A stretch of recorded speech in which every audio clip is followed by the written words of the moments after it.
तो पीछे हमने 3-4 एपिसोड्स में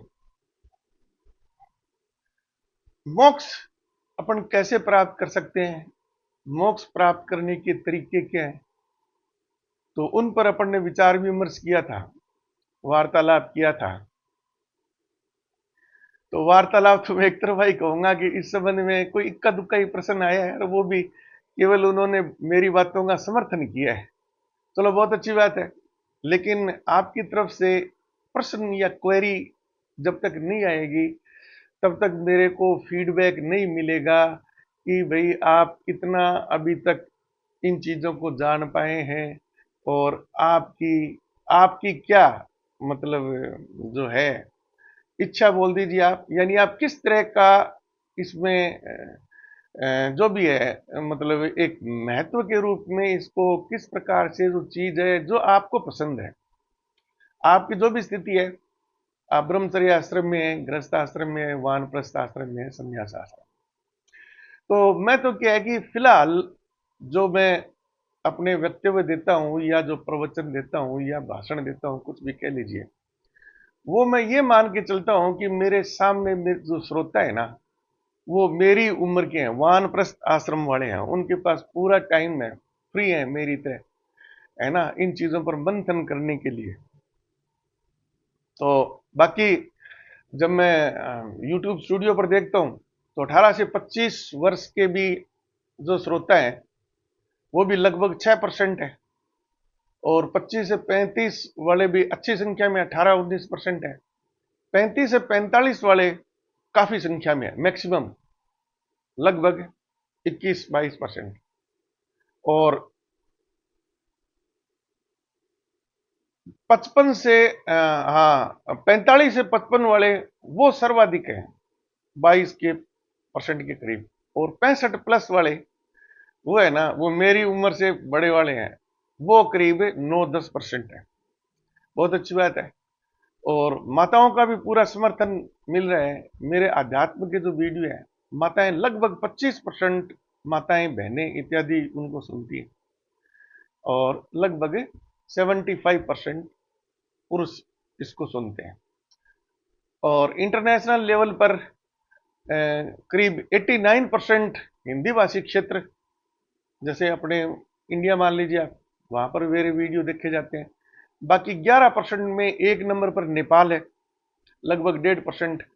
दूसरे नंबर पर कभी अमेरिका आ जाता है और कभी कनाडा आ जाता है, तो वो भी करीब 0.75% या कभी 0.6% इस प्रकार से रहता है। तो बाकी जो बच गए वो बाकी और देश है।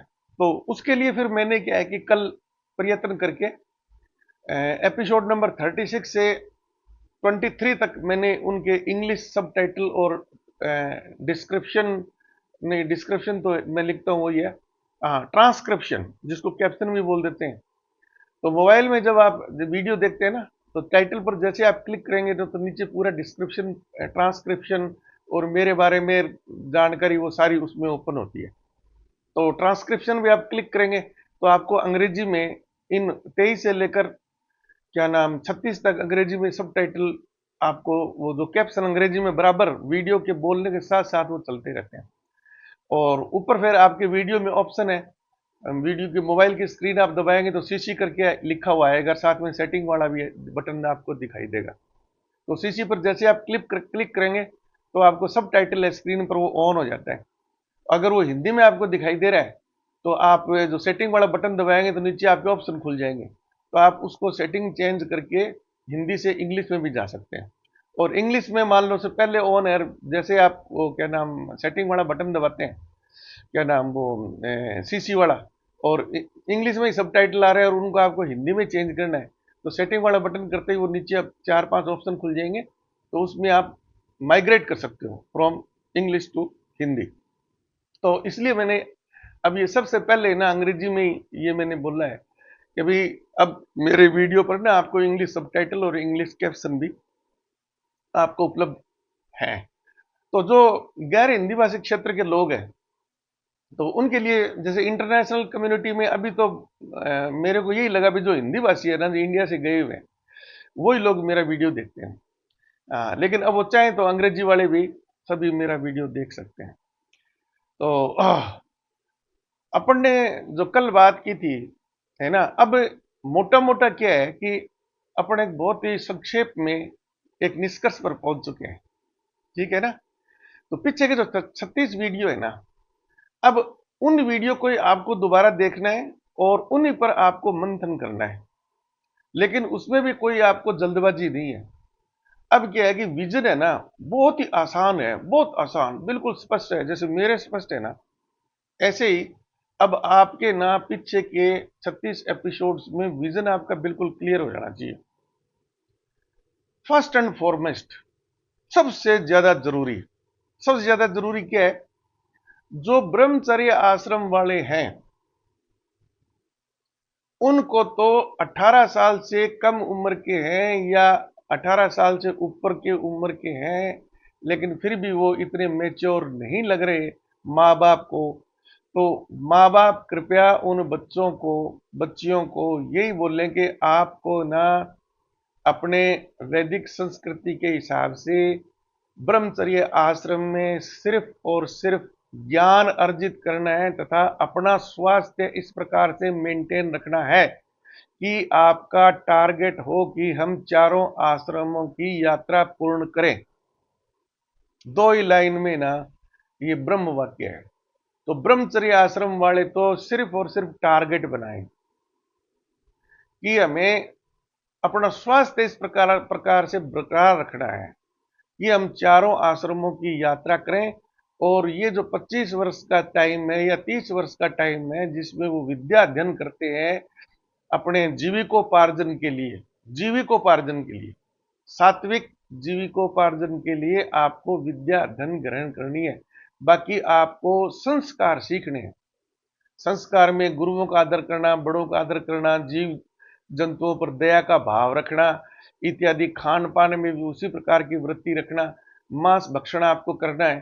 तो जो मैंने आपको पिछले एपिसोड में तरीका बताया था कि भी किसी भी जीवात्मा को कि आपको दुर्शीष या उसकी जो पीड़ा है ना, उसके मस्तिष्क से जब वो तरंगे निकलेंगी, डाटा निकलेंगे जो आपको दुर्शीष देंगे, क्योंकि जब आप किसी की हत्या करते हो तो वो आशीर्वाद तो नहीं देगा आपको। वो डाटा है ना, वो डाटा इतना स्ट्रांग होता है, that data penetrates your brain. समझ गए ना। आंखें बंद करने से ना दुनिया गायब नहीं हो जाती। जैसे वो कबूतर वाली, वो देखो, बिल्ली को देख के कबूतर आंखें बंद कर लेता है, तो बिल्ली छोड़ देती है क्या उसको? भ्रम है उसका। ऐसे जंगलों में देखोगे शत्रु मुर्ग, वो भी क्या है कि जब उसको डर लगता है ना, खतरा होता है जान का, तो रेत में सिर दबा लेता है। तो कुछ क्षण के लिए वो खुश हो जाता है कि अब ना, अब मेरे को कोई नहीं देख रहा, क्योंकि उसको कुछ दिखाई नहीं दे रहा। तो इस प्रकार से ब्रह्मचर्य आश्रम में आपको अपनी जो विजन है बिल्कुल क्लियर होना चाहिए। अब जब आप गृहस्थ आश्रम में प्रवेश कर गए, तो गृहस्थ आश्रम में जैसे मैंने आपको बताया था, सर्वप्रथम तो आपका दाम्पत्य जीवन है ना, वो पूर्णतः आदर्श स्थिति में होना चाहिए। सबसे पहली शर्त है। अब अपने हिंदुस्तान के कानून में एकल पत्नी का ही विधान है। तो दाम्पत्य जीवन के लिए जब अपने जीवन साथी का आप चयन कर लेते हैं, विवाह सूत्र में बंध जाते हैं, उसके पश्चात अन्य पुरुष या महिला वो आपके लिए या तो बेटी है या बहन है या माता है या उससे भी कोई उच्च श्रेणी है, तो उस श्रेणी की है। इस प्रकार की दृष्टि आपकी होनी चाहिए। ठीक है ना। बाकी क्या नाम है, दाम्पत्य जीवन, चलो एक ये भी अब महत्वपूर्ण चीज आगे तो मैं आपको बता देता हूं। जैसे जैसे अपनी उम्र बढ़ती है वैसे वैसे अपने शारीरिक जो क्षमताएं हैं, इंद्रियां हैं, कर्मेंद्रियां और ज्ञानेंद्रियां, 25 वर्ष के बाद भी उनका विघटन, उनका कमजोर होना, उनका कम से और कम निष्क्रिय होना और कम निष्क्रिय होना होता जाएगा। ये शाश्वत नियम है। जिसने जन्म लिया है तो वो मरेगा। ठीक है ना। 25 वर्ष तक तो उसकी शरीर की वृद्धि होती है, ठीक है। तब तक तो उसकी इंद्रियां भी बढ़ेंगी, उसकी विश्लेषण की क्षमता भी बढ़ेगी, उसकी ज्ञानेंद्रियां भी बढ़ेंगी। 25 वर्ष में आप ये मान लीजिए कि वो पूरी परिपक्व हो गई है। उसके बाद में तो डाउनफॉल है, फिर वो कम ही कम होती जाएंगी। तो आप क्या है कि जब भी आपका मन विचलित हो, आपका मन क्या है कि किसी चीज में केंद्रित नहीं होता है, जैसे मैं जो चीज आपको बता रहा हूं उसमें केंद्रित नहीं होता है, तो आप अपने रिश्तेदारी में, नातेदारी में, जानकारों में या मित्रों में कोई भी बुजुर्ग व्यक्ति या महिला आपको मिल जाए जो कि बहुत ही बुजुर्ग है, बहुत ही बुजुर्ग है, अब क्या है कि मरणासन है, नजदीक है मृत्यु के, तो जीवन की हकीकत जानने के लिए, जैसे कि कृष्ण भगवान क्या नाम अर्जुन वगैरह को सबको क्या नाम है पांडवों को इकट्ठा करके भीष्म पितामह के पास ले गए थे। भीष्म पितामह अब शरीर त्यागने वाले हैं, तो उनसे ज्ञान ले लीजिए, ठीक है ना। तो वो जो बुजुर्ग व्यक्ति है ना, वो आपको सबसे अच्छा ज्ञान देगा, पूरे जीवन का निचोड़ बता देगा वो, ठीक है ना। अब मेरे पर भी विश्वास मत करो, क्योंकि मैं तो अभी वानप्रस्थ आश्रम में ही हूँ, संन्यास आश्रम में मैंने प्रवेश नहीं किया है। उनसे आप प्रश्न पूछो, जो आपकी तृष्णाएं हैं ना, इच्छाएं हैं, इच्छाएं होंगी आपकी, ये नेचुरल है। अगर इच्छाएं नहीं होंगी आपकी तो आदमी क्या है कि किसी लक्ष्य के प्रति प्रेरित नहीं होता है, और वो अपने जीवन का, समाज का, देश इत्यादि का उत्थान नहीं कर पाता है। ब्रह्मचर्य आश्रम पूर्ण करने के बाद में प्रत्येक युवा की ये इच्छा होती है कि वो गृहस्थ आश्रम में जाए, तो वो आर्थिक उपार्जन का भी तरीका करेगा, प्रयत्न करेगा। और जो गृहस्थ आश्रम में है वो यही प्रयत्न करेंगे कि भाई फिलहाल तो अपने संतानों का दायित्व पूर्ण करें, परिवार का भरण पोषण करें, और वानप्रस्थ आश्रम के लिए कुछ संचय रखें, ताकि आपको वानप्रस्थ आश्रम में अपनी संतानों पर निर्भर नहीं रहना पड़े। और मियाँ बीबी क्या है कि अपनी दाल रोटी का जुगाड़ रखें अपने पास में। उस वक्त उनको हलवा वगैरह, ये है ना क्या नाम, चाउमीन वगैरह फास्ट फूड की कोई इच्छा नहीं होती। ये इच्छाएं ब्रह्मचर्य आश्रम और वान आश्रम में पूर्ण हो जाती हैं। हमारी वाली स्थिति में जो आते हैं ना, और आप ये तो मान के चलिए कि 50 वर्ष में तो इस आधुनिक जीवन में है ना, कोई भी दाम्पत्य जो जीवन है ना उसके दायित्व पूर्ण नहीं कर सकता। तो मैं खुद आपके सामने उदाहरण हूं भाई, मैंने भी तो 60 साल में ही क्या नाम है इसमें दाम्पत्य के नाम गृहस्थ आश्रम से मुक्त हुआ हूं मैं। तो आपको भी ना उस प्रकार की सारी अपनी व्यवस्थाएं करनी है। और उसके बाद में संन्यास आश्रम में आप एक दिन रहे या 5 दिन रहे, वो इतना महत्वपूर्ण नहीं है। फिर क्या है कि जैसे जैसे आपके पीछे के संस्कार हैं और इस जीवन में आपने जो कर्म किए हैं, है ना, उनके हिसाब से आप एक क्षणिक है, ये तो अगर ब्रह्म ज्ञान होता है वो एक क्षणिक होता है, एक क्षण में ही ना सारी चीजें हो जाती है। इट्स ए मोमेंटरी फिनोमिना, एक क्षणिक घटना है ये। एक क्षणिक घटना से ही आपको क्लिक होता है, कब हो जाए, ब्रह्मचर्य आश्रम में हो जाए, वानप्रस्थ आश्रम में हो जाए, या गृहस्थ आश्रम में हो जाए। कभी मेरा अंत क्या है, आगे मेरे को मेरा क्या होना है, ये सबसे पहले क्लिक करेगा आपको, ठक दिमाग में घंटी बजेगी। फिर आप उसकी तरफ सोचना शुरू करते हैं। तो वो जो बुजुर्ग हैं उनके पास जब आप जाएंगे ना, तो जो फिलहाल आपकी तृष्णाएं हैं, जैसे आपको बहुत अच्छे से अच्छा कोई ड्रिंक पीना है, या बहुत ही अच्छे जीवन साथी से आपको विवाह करने की तमन्ना है भी, मुझे वैसा जीवन साथी मिले, या जो भी आप ये चाहते हो भी मैं इतना धन इकट्ठा कर लूं, इतनी बड़ी बड़ी गाड़ियां ले लूं, मेरा खुद का विमान और वगैरह और वगैरह वगैरह, जो भी आपकी यौन इच्छाएं मान लो, सब तरह की चीजें आप ले लो, स्वास्थ्य से संबंधित ले लो।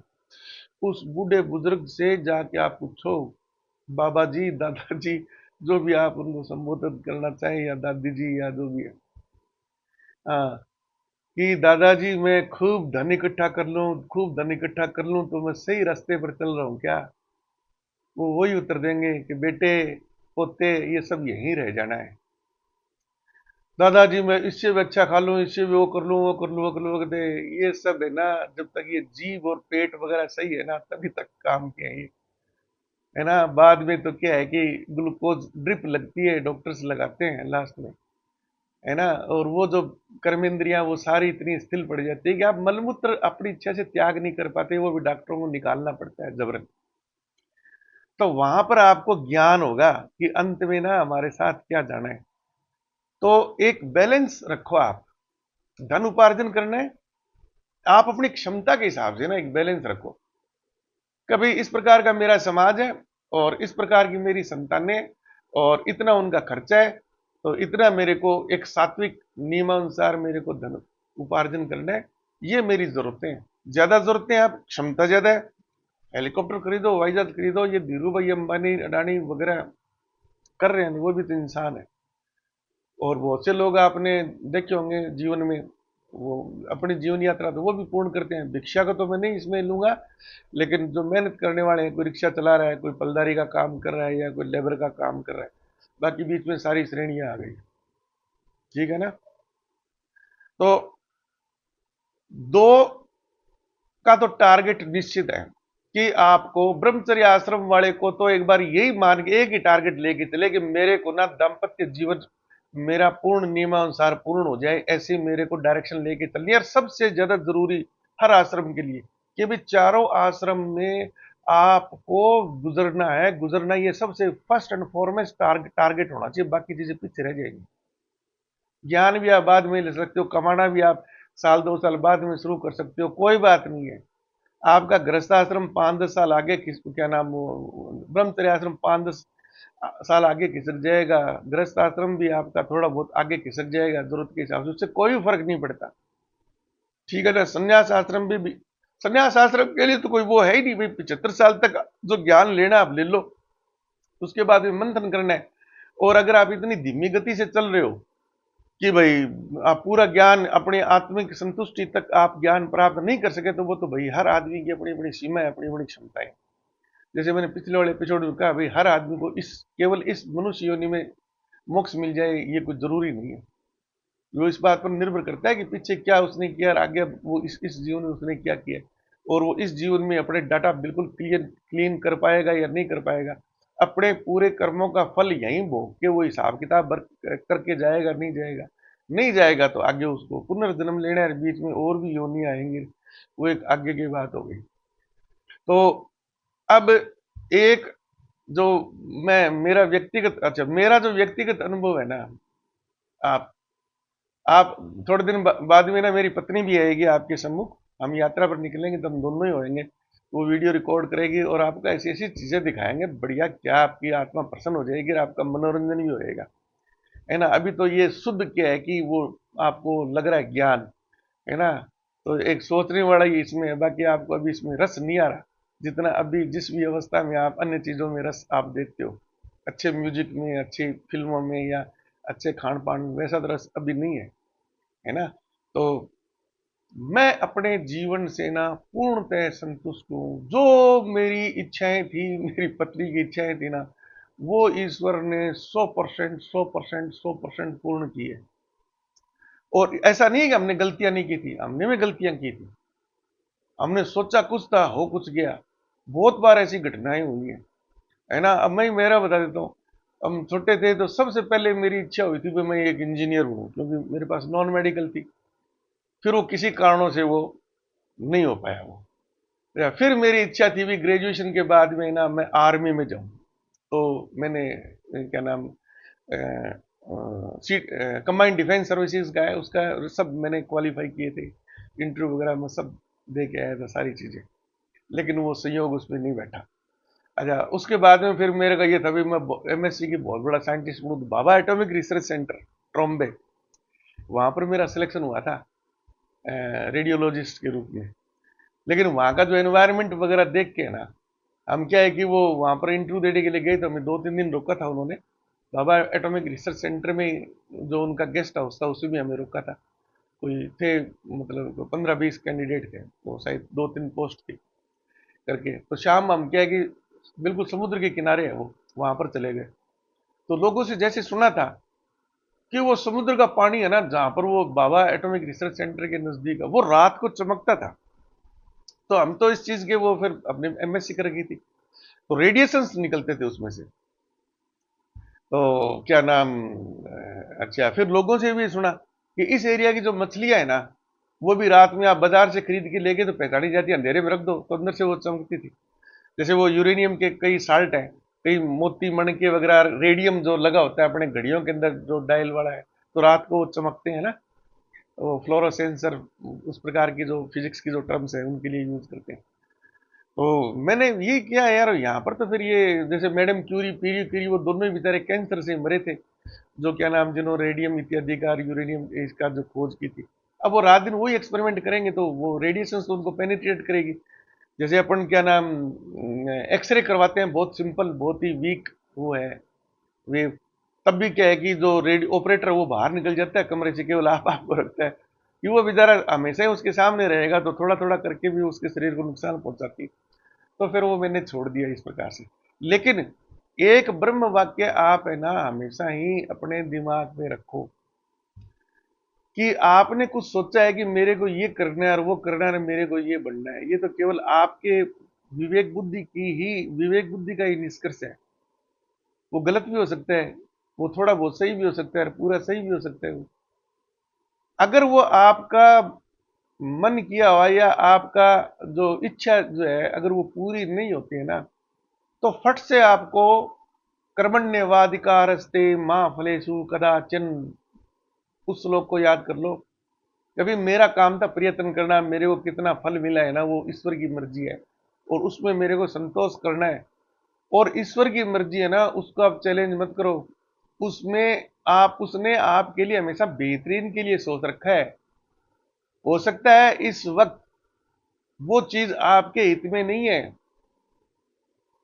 तो वो आपको नहीं देगा, और उससे अच्छा आपके लिए सोच रखा है। तो थोड़े दिन बाद में, टाइम की कोई लिमिट नहीं है, साल में, 2 साल में, 5 साल में, आपको ये नहीं, यानी आपके जीवन जिंदा रहते हुए ना आपको अनुभव हो जाएगा कि वाकई ना उस वक्त में उस लाइन में चला जाता तो मैं घाटे में रहता। ये सोच के आप संतोष कर लो कि भगवान ने जो दे दिया ना उसमें मेरे को संतुष्ट रहना है। तो आपकी सारी दिमागी परेशानी, यार मेरे खुद भी होगा ना, ये देख लो, जो मैं बनना चाह रहा था वो नहीं बन पाया मैं। फिर ये हुआ कि भी चलो क्या नाम है, अपने प्रशासनिक सेवा में जाते हैं, तो मैं आपके सामने प्रत्यक्ष उदाहरण हूं, है ना। फाइनल सिलेक्शन जिसको बोलते हैं, 88th position in Rajasthan public service commission. और वो परिस्थिति ऐसी थी, मैं उससे पहले लेक्चर लग गया था, लेक्चर में मैं आरपीएससी का टॉपर था, और मेरे को वो नहीं जमा, वो आर्थिक जो उसमें उपलब्धि होती है, जो पॉलिटिकल प्रेशर होता है काम करने के लिए, मेरे को नहीं लगा, तो मैंने छोड़ दिया। और आज मैं आपको पहले ही बता चुका हूं, मेरा खुद का क्लासमेट एक रिटायर्ड आईएएस है, प्रदीप बोर्ड उसका नाम है, जयपुर में है। एक लक्ष्मी नारायण शर्मा है, रिटायर्ड आईपीएस है वो, है ना। और भाई हम जब आपस में बैठते हैं बात करते हैं, तो वो क्या है कि इस बात का वो हमेशा ही तारीफ करते हैं यार, कि जैसे तुझे ना सारी चीज मिली है, किसी को आगे संतान के रूप में वैसी उपलब्धि नहीं मिली है, जो भी है वट एवर इट इज, ये दुनियादारी की बातें हैं, है ना। और आर्थिक पक्ष है ना, तो आर्थिक पक्ष तो वो एक अलग ही चीज है ना। एक वो पुरानी अपनी कहावत है,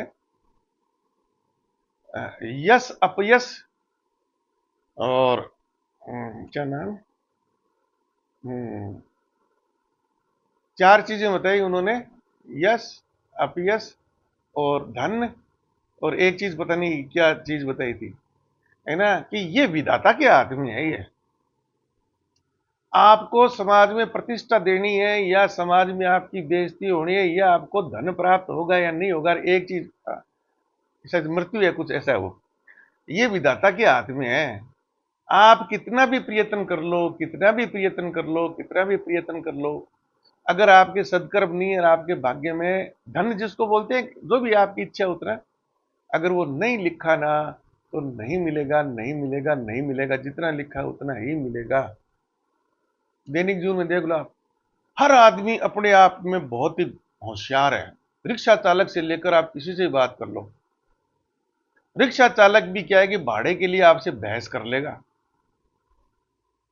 और हम भी उसे बहस कर लेते हैं 1 रुपए 2 रुपए के लिए।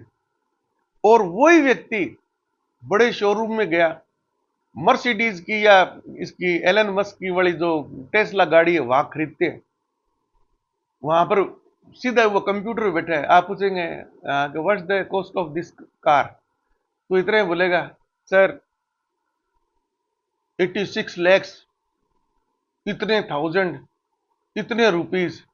तो आप उसी वक्त ही है ना, या तो आरटीजीएस कर देते हैं मोबाइल से, और या फिर चेक दे देते हैं, वहां पर बहस नहीं करते आप। जहां पर लाखों का सौदा कर रहे हैं आप, वहां पर बहस नहीं करते। और अब रिक्शा चालक से या सब्जी वाले से ना 2-4 रुपए के लिए बहस कर लेते हैं। तो वो रिक्शा वाले भी बहस इसलिए कर रहा है, वो कहता है बस क्या बात है, मैं तो ठग के जाऊंगा। ठीक है, तुमने पहले किराया नहीं पूछा ना, तो तुम्हारी गलती है, मैं झगड़ा कर लूंगा और कर लूंगा। 20 रुपए लगते हैं बस स्टैंड के, लेकिन मैं तो क्या गया 25 ही लूंगा आपसे। लेकिन उसके भाग्य में नहीं लिखा, धन तो नहीं लिखा, जिनके लिखा वो दिखा नहीं। ये जीव आपके सामने है ना, कहां से स्टार्ट हुआ था।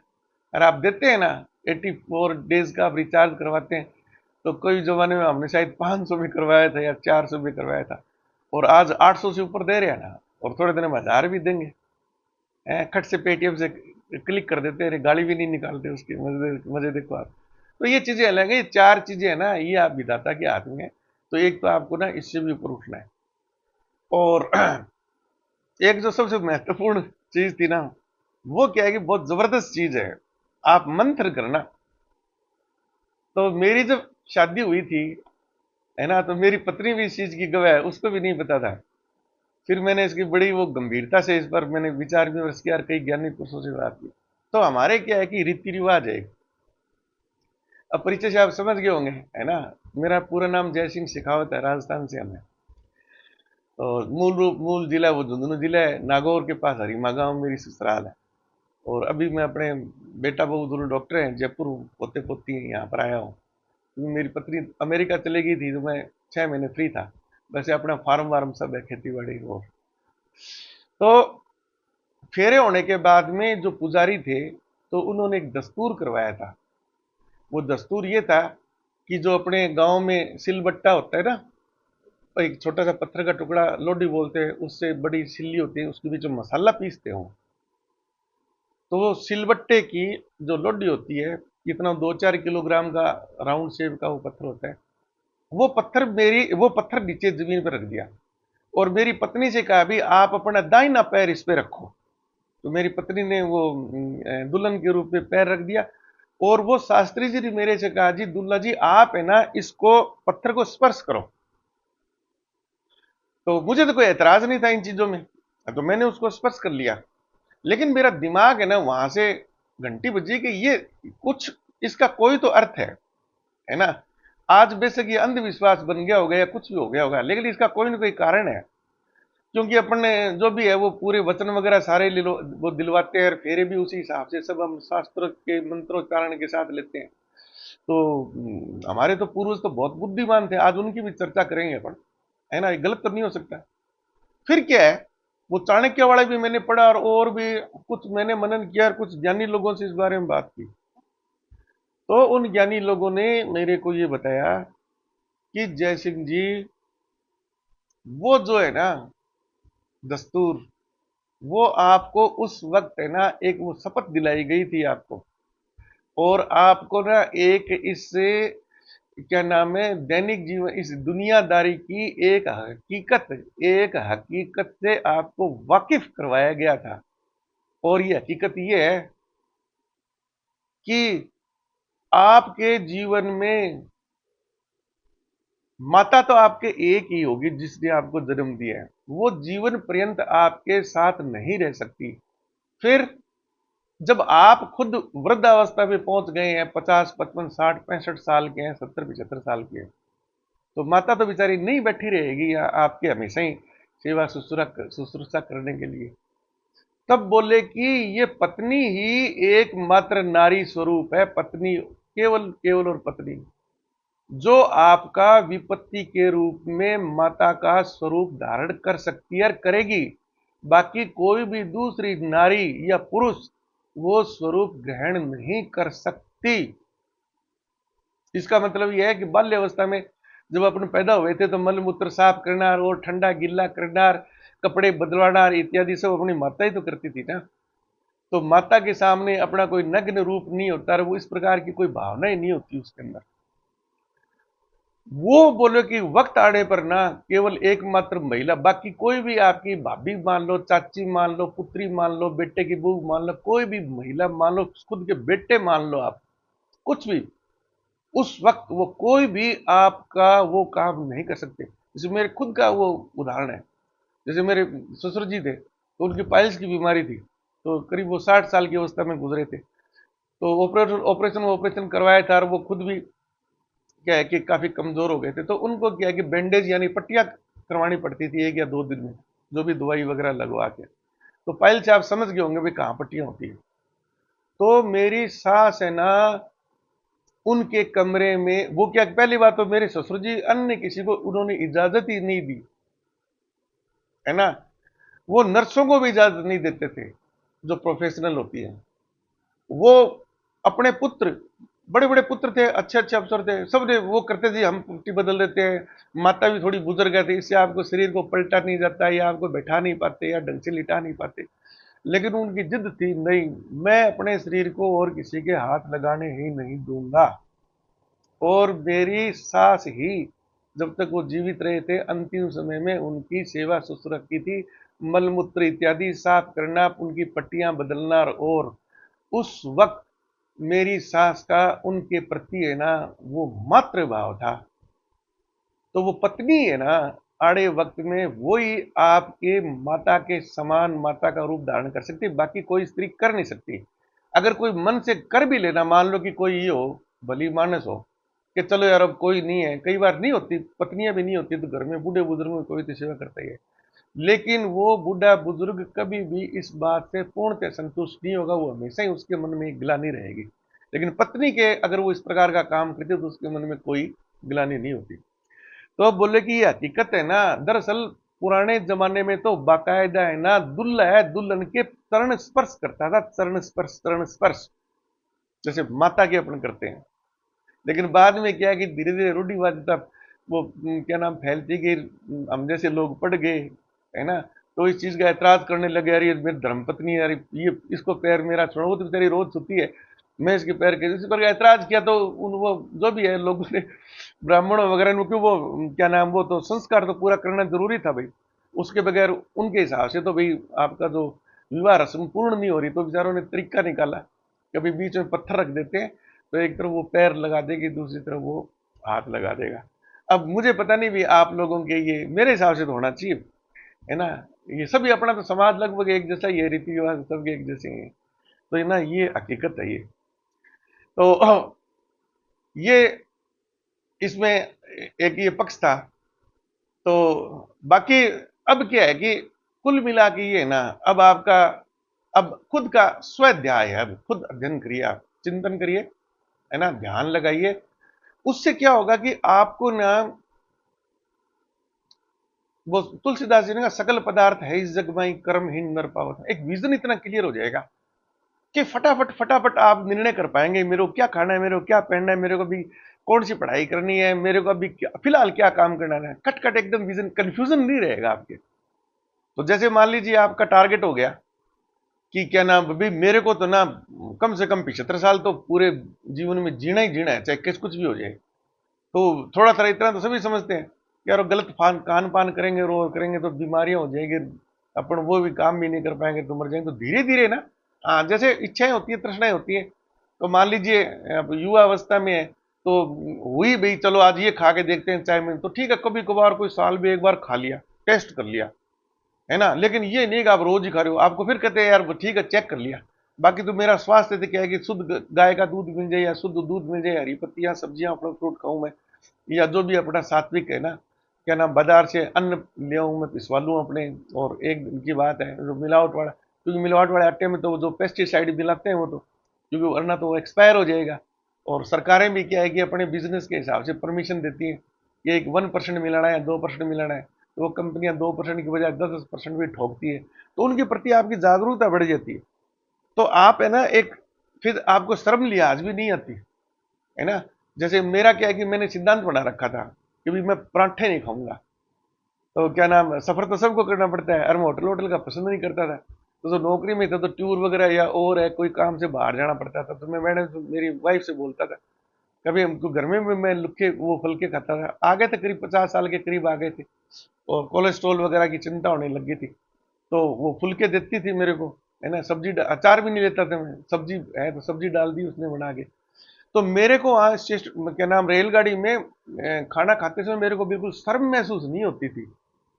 मुझे पता है कोई मान लो खुराती पूछ भी लेगा कि यार कपड़े वपड़े तो क्या नाम है अच्छे पहन रखे, आपने सूटेड वूटेड लग रहे हो, अरे ये क्या फुल के लिए है कि आपकी वाइफ पराठे नहीं बना के देती क्या?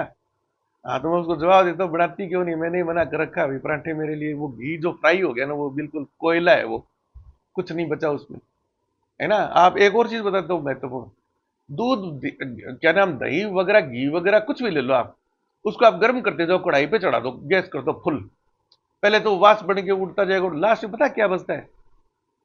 कोल, चार कोल कोयला बचता है, कोयला कोयला। क्योंकि प्रत्येक ऑर्गेनिक पदार्थ में कार्बन तो आवश्यक तत्व है, जो कि सबसे कम वोलाटाइल है, सबसे बाद में भाप बन के उड़ेगा, उससे पहले हाइड्रोजन ऑक्सीजन के जो भी अवयव वो टूटते जाएंगे, सब गैस के रूप में निकल के, तो कोयला बचता है। चिन्नी जला दो आप, कोयला बचेगा।